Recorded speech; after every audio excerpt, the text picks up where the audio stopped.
ఏందండి రెండు ఓట్లు కూడా తాడికేసి ఈసారి ఓట్లేండి డ్రైనేజ్ అన్ని పెంచుకున్నాం. ఏమా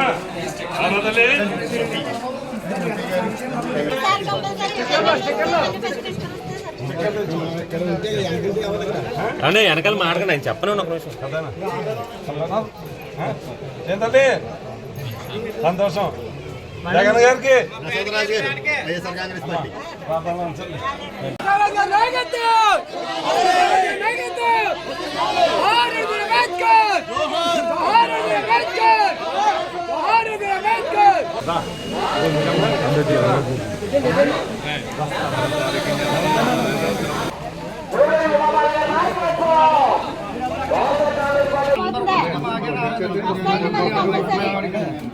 అయ్యారు కరెంట్ బిల్లు ఉచితంగా లేదు అసలమైన కానీ 1600 1700 అంటున్నాడు. కాబట్టి ఇప్పుడు రెండోసారి చెప్తాను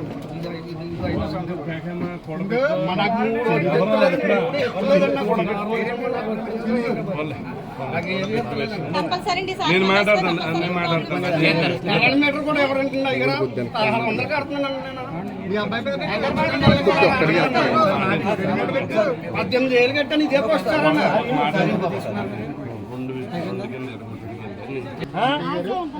రెండోట్లు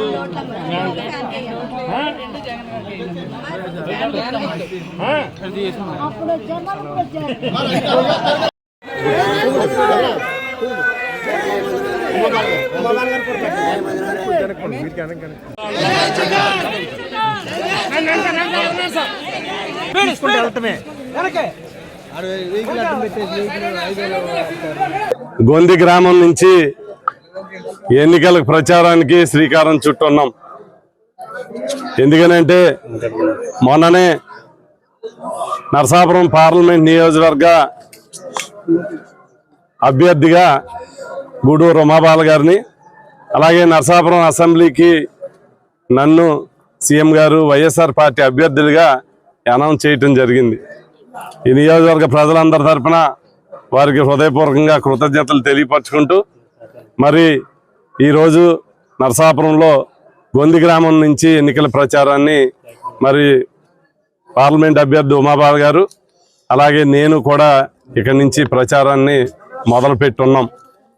ఎందుకనంటే గర్వంగా ఉంది. ఈ 5 సంవత్సరాల పరిపాలన ఒక పక్క సంక్షేమాన్ని, ఒక పక్క అభివృద్ధిని అందించి ఈ రాష్ట్రాన్ని 5 సంవత్సరాల్లో ప్రగతి పదంలో తీసుకెళ్లినటువంటి ముఖ్యమంత్రి గౌరవ ముఖ్యమంత్రి జగన్మోహన్ రెడ్డి గారు. ఆయన సారథ్యంలో 5 సంవత్సరాల ప్రగతి. ఇక్కడ వైఎస్ఆర్ కాంగ్రెస్ పార్టీ అభ్యర్థి అయినటువంటి గౌరవనీయులు ముదునూరు ప్రసాదరాజు గారితో కలిసి గొంది గ్రామంలో ఈరోజు ఇంటింటికి ఎన్నికల ప్రచారం ప్రారంభించడం జరిగింది. మరి అధికారికంగా ఇక్కడ నరసాపురం అభ్యర్థిగా ముదునూరు ప్రసాదరాజు గారిని, పార్లమెంట్ నియోజకవర్గ అభ్యర్థిగా గూడూరు రమాబాలని నన్ను జగన్మోహన్ రెడ్డి గారు ప్రకటించిన తర్వాత మరి మేము ప్రచారాన్ని ప్రారంభించడం జరిగింది. మేము వైఎస్ఆర్ కాంగ్రెస్ పార్టీ తరఫున ప్రజలందరి దగ్గరకు ఓటు అడగడానికి వెళ్ళడానికి పూర్తిగా చాలా గర్వంగా ఫీల్ అవుతున్నాం. ఎందుకంటే మరి ఈ మొట్టమొదటిసారి ముఖ్యమంత్రి అయిన జగన్మోహన్ రెడ్డి గారు చాలా ప్రజా సంక్షేమ పాలన అందిస్తూ మహిళా పక్షపాతిగా పేరు పొందారు. మరి ఈ రోజున ఎంతో ప్రతిష్టాత్మకమైన నరసాపురం పార్లమెంట్ని ఏ ఒక్కరూ కోరకుండానే మరి బీసీలకు కేటాయించి, అందులోనూ బీసీ మహిళకు కూడా మరి ప్రత్యేకంగా ఆయన స్థానాన్ని కేటాయించడం పట్ల ప్రతి ఒక్కరు కూడా హర్షాన్ని వ్యక్తం చేస్తున్నారు. ప్రజా సంక్షేమాన్ని, అందరికీ కూడా పథకాలను అందించడమే కాకుండా మరి సామాజిక న్యాయాన్ని పాటించిన ఏకైక నాయకుడిగా జగన్మోహన్ రెడ్డి గారు చరిత్ర